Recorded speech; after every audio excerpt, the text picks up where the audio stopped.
ഇന്നൊരു മീൻകറിയാണ് നമ്മൾ വെക്കാൻ പോകുന്നത്. നാടൻ സ്റ്റൈൽ ഒരു അടിപൊളി മീൻകറി നമുക്കപ്പോൾ വെക്കാം. അപ്പോൾ നമ്മൾ ഇന്ന് മീൻകറി വെക്കാൻ പോകുന്ന മീന് അയലക്കൊഴുവയാണ്. ഞാൻ ഇതെല്ലാം വെട്ടി ക്ലീൻ ചെയ്ത് കഴുകി സെറ്റാക്കി വെച്ചിട്ട് മീൻകറിക്കുള്ള അരപ്പുണ്ടാക്കുകയാണ്. അരപ്പിനുള്ളതെല്ലാം പരിചയപ്പെടാം. ചെറിയ ഉള്ളി, ഉലുവ ഇത്രയും മതി, ഇഞ്ചിയും കുറച്ച് മതി. ഒത്തിരിയായ നമുക്ക് ഈ പറ്റി പിടിക്കും, പിന്നെ അതിലൊരു കയ്പ്പ് വരും. വെളുത്തുള്ളി ആവശ്യത്തിന്.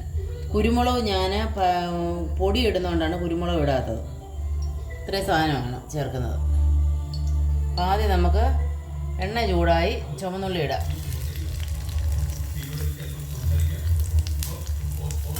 എന്നിട്ട് നമുക്ക് ആ ഉലുവ ഇടാം, പിന്നെ വെളുത്തുള്ളി, ഇഞ്ചി. ഇനി ഇത് എല്ലാം കൂടെ കിടന്ന് നല്ലപോലെ മൂക്കണം. ഒന്ന് ശകലം വഴണ്ട് കഴിഞ്ഞപ്പോൾ ഞാൻ ഇതിനകത്ത് എൻ്റെ ഒരു ടിപ്പാണ്, ഞാൻ കുറച്ച് തേങ്ങ ചേർക്കും ഇതിനകത്ത്. ഇതും കൂടെ ഇതിൻ്റെ കൂടെ മൂത്ത് കിട്ടണം. അത് എൻ്റെ ഒരു സ്പെഷ്യൽ ടിപ്പാണ്. മീൻ്റെ അരപ്പ് മൂക്കുമ്പോഴത്തേന് ഞാൻ ഇച്ചിരി മീൻ പുളി കഴുകി നല്ലപോലെ ഇച്ചിരി വെള്ളത്തിലിട്ട് വെച്ച ഇത് മൂത്തിട്ടുണ്ട്. അരിഞ്ഞിട്ട് ഉള്ളിയും ഇഞ്ചിയും വെളുത്തുള്ളിയും ഉലുവയും തേങ്ങ.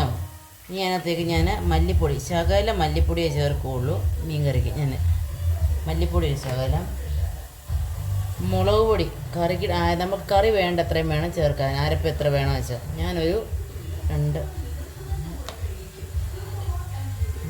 6 സ്പൂൺ ഞാൻ ചേർക്കും. കാരണം ഇവിടെ കറി വേറെ വേണം. 6.5 സ്പൂൺ ചേർത്ത് അതിൻ്റെ കൂടെ ഇച്ചിരി കുരുമുളക് പൊടി ചേർത്തിട്ടുണ്ട്. ഇനി ഇതെല്ലാം കൂടെ നല്ലപോലെ ഒന്ന് മൂപ്പിക്കുക. കരിഞ്ഞു പോവാതെ മൂപ്പിക്കണം. ഈ മൂപ്പിക്കുമ്പോൾ ഇച്ചിരി വെളിച്ചെണ്ണയുടെ മയം കൂടെ ചേർക്കണം. അപ്പോൾ പച്ച ചൊവ അങ്ങ് മാറും. അരപ്പെല്ലാം മൂത്തിട്ടുണ്ട് നല്ലതുപോലെ. ഗ്യാസ് ഓഫ് ചെയ്യാം. മൂപ്പിച്ച അരപ്പ് ഒന്ന് അരയ്ക്കാൻ പോവുകയാണ് മിക്സിയിലിട്ട്. ചാറിനൊരു കൊഴുപ്പും ഒക്കെ വരും, ടേസ്റ്റും കൂടും. അരപ്പ് അരഞ്ഞിട്ടുണ്ട്. ഇനിയിപ്പം ചട്ടിയിൽ വെച്ച് നമുക്ക് ചൂടാക്കാം. അരപ്പെല്ലാം ഒഴിച്ച് അതിന് മുമ്പ് ഇച്ചിരി വെളിച്ചെണ്ണ ചേർക്കാം, അടി പിടിക്കാതിരിക്കാൻ. അരപ്പങ്ങോട്ട് ഒഴിക്കുകയാണ്.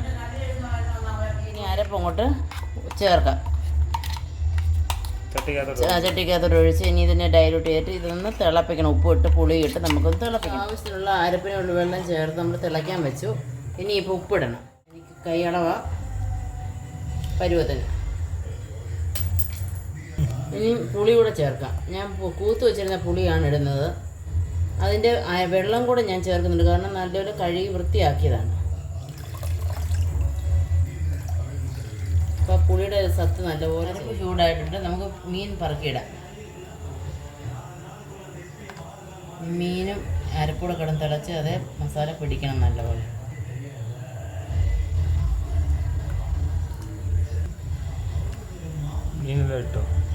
മീനെല്ലാം ഇട്ട് ഒന്ന് സ്പൂൺ കൊണ്ടൊന്ന് ഇളക്കി ഇനി ഒന്ന് അടച്ച് വെച്ച് കരിവേപ്പില ഇട്ട് അടച്ച് ഞാൻ വയ്ക്കും.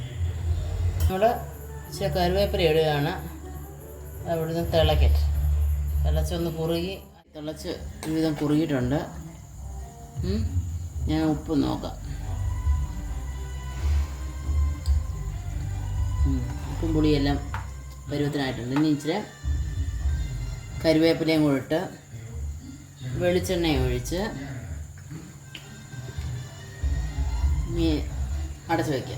അപ്പോൾ നമ്മുടെ മീൻകറി, അടിപൊളി മീൻകറി, നാടൻ മീൻകറി റെഡി ആയിരിക്കും.